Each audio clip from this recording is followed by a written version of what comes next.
你身边有没有这样一个人，他们每天跟你一样要上班，要赶 deadline， 要应付各种人际关系，要面对各种意料之外的事，但你会发现他们好像不太需要逼自己。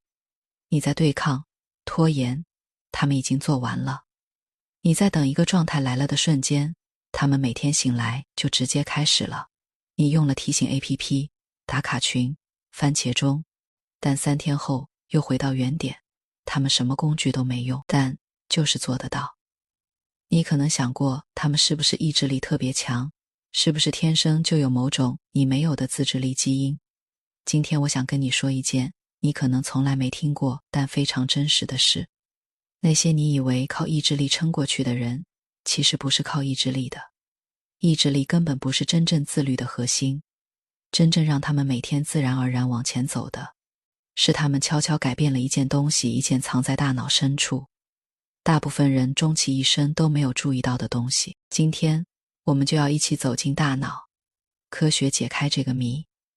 如果你也曾为自律这件事感到疲惫、自责，甚至怀疑自己是不是就是个没用的人，请先帮我点个赞，然后订阅这个频道。你的每一个订阅都是你在告诉我，这样的探索是你需要的。好，我们开始。先从一个你一定熟悉的场景说起。周一早上你精神饱满，你下定决心，这周我一定要早睡早起，规律运动，少刷手机，认真完成所有计划。感觉很好，对吧？然后到了周三，计划开始松动，到了周五，你已经跟上周没有什么区别。然后你开始怪自己，我就是没有毅力，我就是太懒了，别人可以，为什么我不行？这个循环你有没有走过？不止一次。我想告诉你一件事，不是你的问题，是你用错了工具。1998年，美国心理学家罗伊·鲍麦斯特做了一个现在非常出名的实验。他请一批大学生来到实验室，桌上放着2样东西，一盘刚出炉的热巧克力饼干和一碗萝卜。其中一组人被要求只能吃萝卜，不能碰饼干，另一组人可以随意吃。接着他给所有人一道超级难的数学题，观察他们能坚持多久。结果让他震惊了，那些忍住没吃饼干的人，面对难题时坚持的时间远远短于另一组人。他得出一个结论，意志力是一种会被消耗的资源，就像你手机里的电量，早上满格，用着用着就没了。你早上拒绝了多吃一个面包，中午就更难对抗下午茶的诱惑。你忍住没对同事发火，回到家就更容易对家人没有耐心。你每天早上跟自己的赖床意志较劲，到了晚上就更难逼自己运动。意志力每一次使用都在消耗，所以那些靠逼自己试图建立自律的人，本质上在做的事是拿一个会漏电的电池，试图跑一台永远不关机的电脑。这不是你不够努力，这是你的策略从一开始就错了。那么问题来了，那些看起来毫不费力的自律者，他们到底用的是什么呢？我们先来看大脑的运作方式。你的大脑里有2个系统在同时工作。第一个是前额叶皮质，那个负责计划、理性、长期思考的部位，它就是你早上说我今天要早点睡的那个声音。第二个是基底核，那个负责习惯自动化行为的深层系统，它就是你刷牙、走路、开车时不需要思考就能做到的那个部位。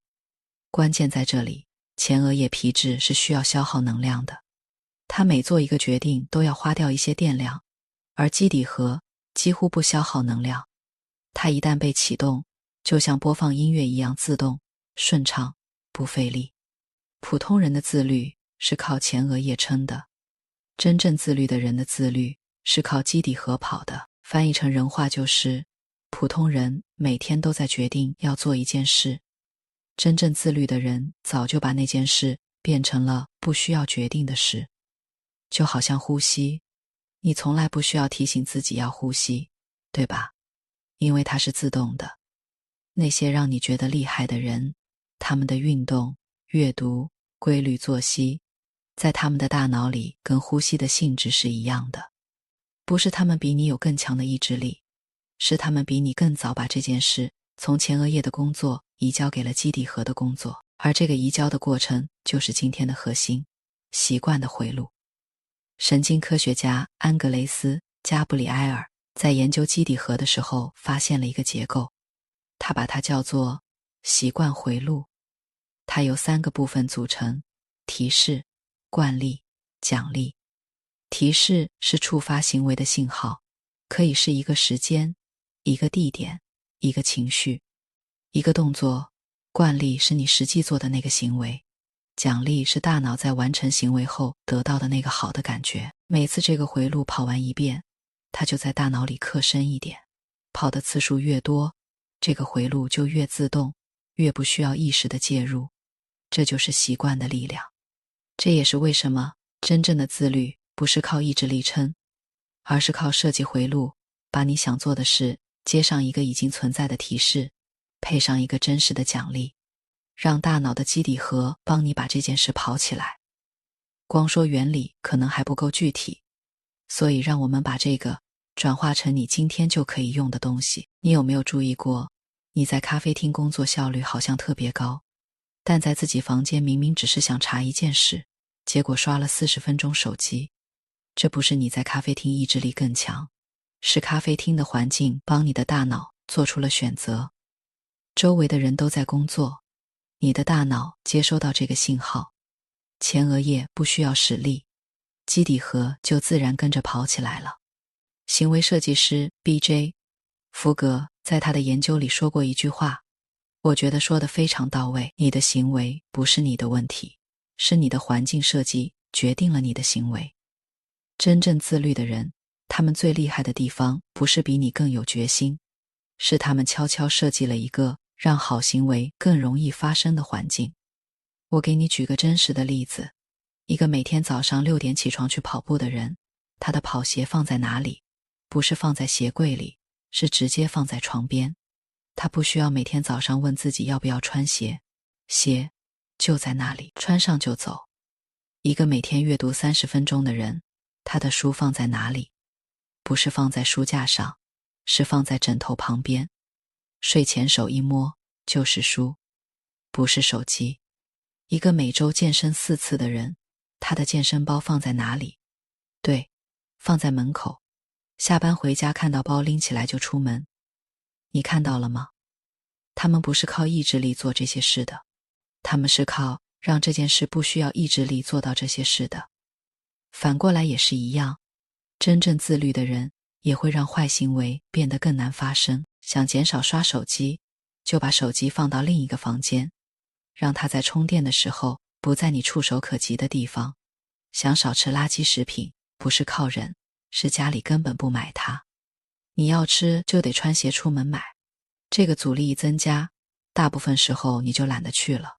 想早点睡，就把 Netflix 从电视上下架，把手机设定晚上10:30后锁定屏幕。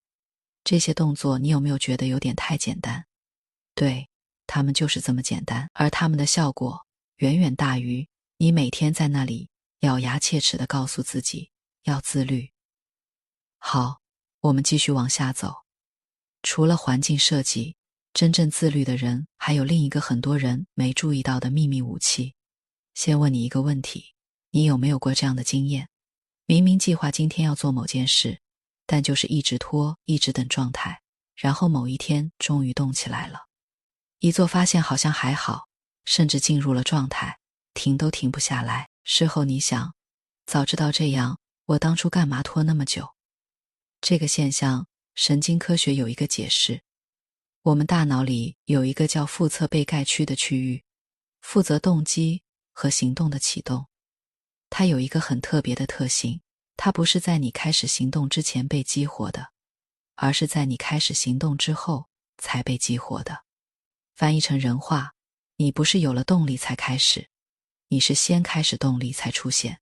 这一点非常重要，请你再读一遍。你不是等到有动力了再开始，你是先开始动力才出现。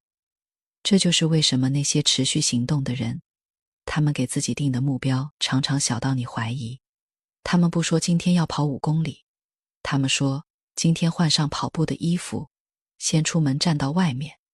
他们不说今天要写1000字，他们说今天打开文件，先打2行字。他们不说今天要读1个小时的书，他们说今天把书翻到昨天看到的地方。这就是2分钟法则，把任何你想做的事缩小成一个2分钟内可以完成的起始动作，不是缩小目标，是缩小启动动作。因为你的大脑最大的阻力不在做，在开始做。只要你过了开始做这个门槛，腹侧被盖区一旦被激活，你的大脑就会自然地想继续，因为继续做的感觉比停下来的感觉更好。我想分享一个真实的场景，有一个人下定决心要每天早上冥想。第1个星期他在日记里写的目标是每天冥想20分钟，结果3天后就放弃了，因为每次想到20分钟他就觉得麻烦，就开始拖。第2个星期他改变策略，他跟自己说，我每天只需要坐下来闭眼睛3分钟就好。你知道发生什么了吗？他几乎每天都做到了，而且大部分时候坐下来闭眼3分钟之后，他自然继续冥想了10几20分钟。因为大脑一旦进入状态，他不想停，先开始，动力才出现。这不是心灵鸡汤，这是神经科学。好，我们已经说了意志力的真相、习惯回路、环境设计、2分钟法则，但还有一个东西，如果你不改变它，前面说的所有方法都很可能在3个月之后悄悄失效。这个东西叫做身份认同。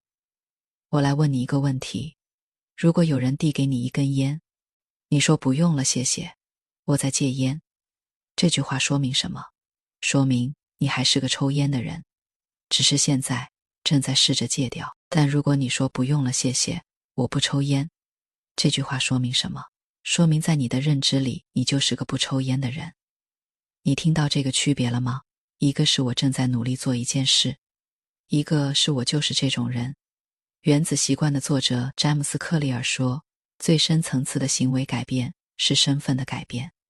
普通人的改变方式是我要达成某个结果，所以我要改变行为去完成一个目标，这是由外而内。真正持久的改变是我想成为某种人，所以我做这种人会做的事，这是由内而外。一个想维持健康体态的人和一个认为我就是个重视健康的人，他们面对同一份甜点的时候，脑子里发生的事是不一样的。前者再算今天破例1次应该没关系吧，反正我最近有在运动。后者直接说不用了，我不太吃这个。不是后者意志力更强，是后者根本不需要跟自己讨价还价，因为吃不吃甜点这件事在他眼中不是一个关于意志力的问题，而是一个关于我是谁的问题。怎么改变身份认同？不是靠告诉自己我是这种人，这样说1000遍也没用，是靠每一个小小的行动在大脑里积累证据。你每做一次你想成为的那种人会做的事，你就投了1票给那个身份。你不想迟到，但今天准时了1次，大脑记下原来我也可以准时。你想变成阅读的人，今天看了5页，大脑记下我是那种会看书的人。你想让自己更健康，今天选择走楼梯而不是坐电梯，大脑记下我在乎我的身体。1票1票慢慢积累，你不需要每次都全力以赴，你只需要不断让行动和身份之间形成一致性。慢慢的，那个身份就会真正成为你的一部分。那一天你就不再需要靠意志力了，因为你做的每一件事都只是在做你本来就是的那种人会做的事。说到这里，我想暂停一下，因为我发现一件事，自律失败这件事其实不是一个问题，它是至少3种不同的问题被我们放在同一个框框里。如果你不知道自己是哪一种，再好的方法也很难对症下药，所以我想帮你把它分开来看。第一种，启动困难型，你不是做不到，你是开始这个动作特别难，计划摆在那里，你看着它看着它就想拖，等我有心情了再做。等我状态好了再开始，然后心情一直没来，状态一直不好。这一种的问题不是能力问题，也不是意志力问题，是你把任务想象得太大了。你的大脑在开始做之前，会先预演整件事有多难，一旦预演出来是很重的感觉，它就会本能的回避。解法，把第一步做到荒谬的小，不是今天要写报告，是今天打开文件输入标题，不是今天要整理房间，是今天把床头桌清空就好。你的目标是让大脑觉得这件事没有我想的那么重，一旦它进入了，后面的事自然就跟着来了。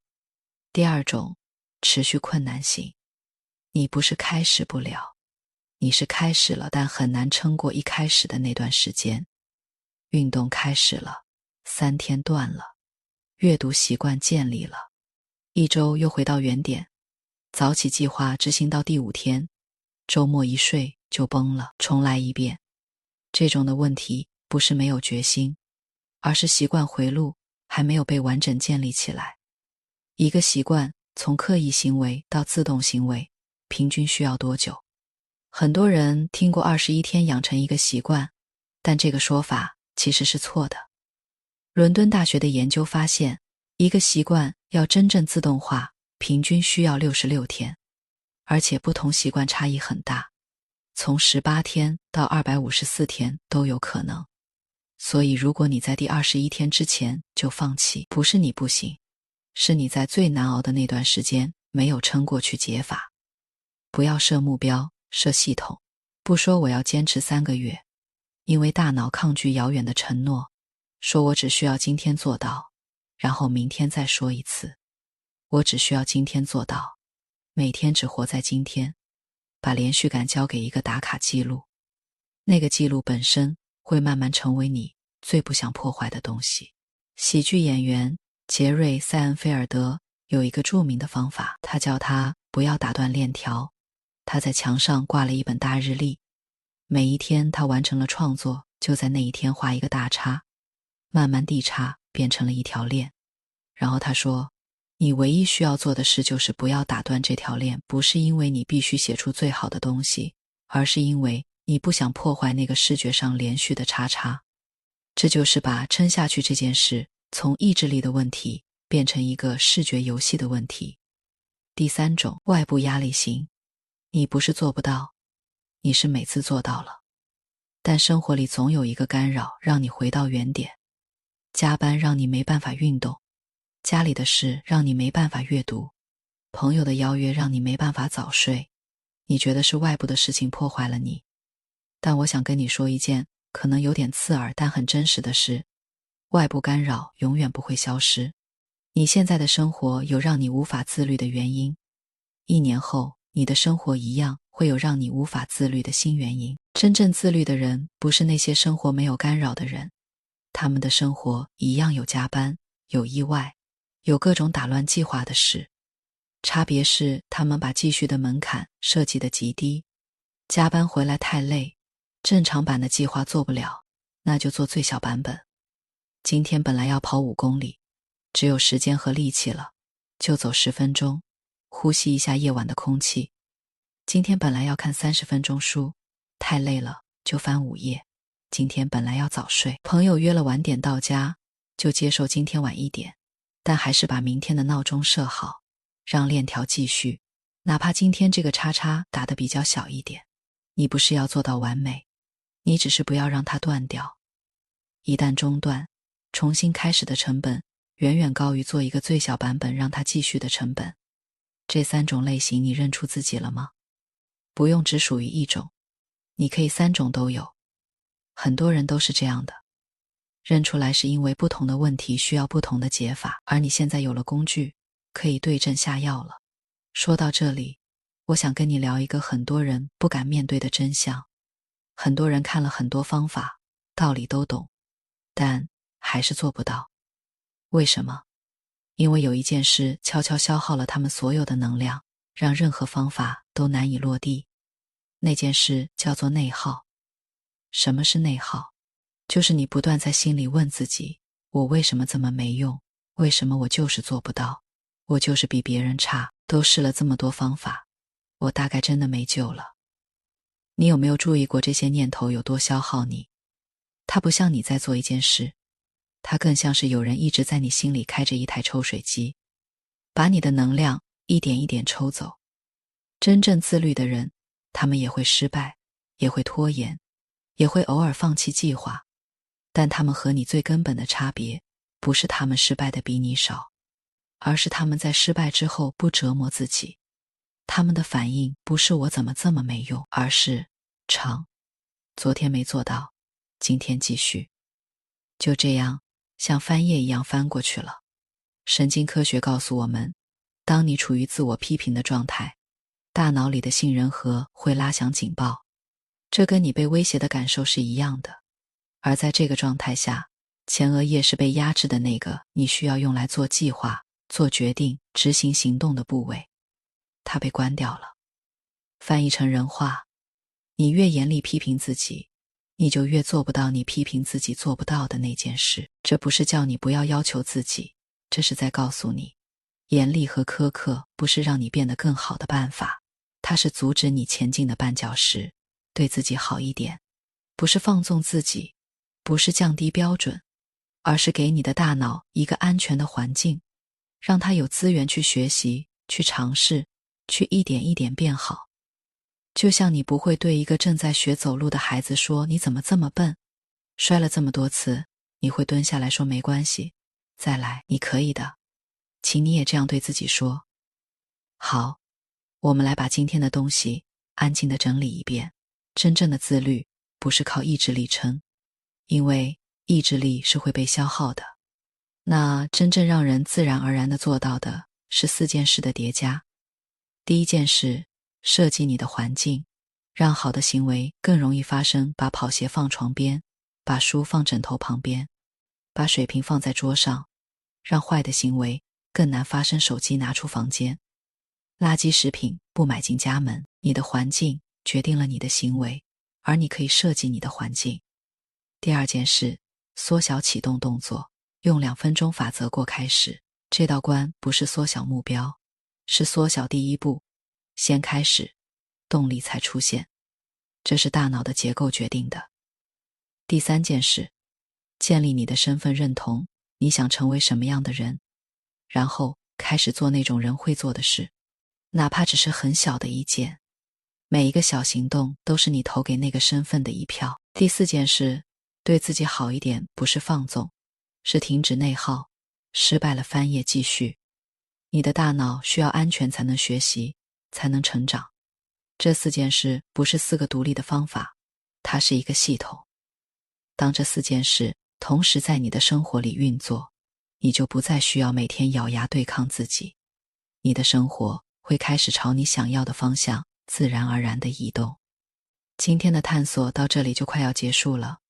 我想在最后跟你说一句我自己很喜欢的话，你不需要成为一个更有意志力的人，你只需要成为一个更聪明地设计自己生活的人。意志力是你在和自己的大脑硬碰硬，而习惯是你和大脑成为了队友。这2条路走起来的感觉是完全不同的。如果今天的内容让你对自律这件事多了一个新的角度，一个更温柔也更科学的角度，那我的目的就达到了。但我比什么都更想听到的是你的声音，所以我想在评论区请你分享一件事，不用是完整的故事，一句话也行。你有没有曾经靠意志力撑的方式去做一件事，最后撑不下去了？或者你有没有一个不费力就做到了的习惯，现在回头看，你觉得它为什么能坚持下来？我会在评论区静静地读，因为每一个人真实的故事和经验，对其他正在路上走的人来说，都是一个非常珍贵的参考。如果今天这篇内容对你有那么一点点帮助，请帮我按赞，并且订阅人性解剖笔记。你的每一个订阅都是让我继续探索下去的动力。我们不是在追求完美，我们只是在练习成为那个不再和自己的大脑作对的人，练习让生活朝你想要的方向一步一步慢慢移动。那么我们下一次的探索再见。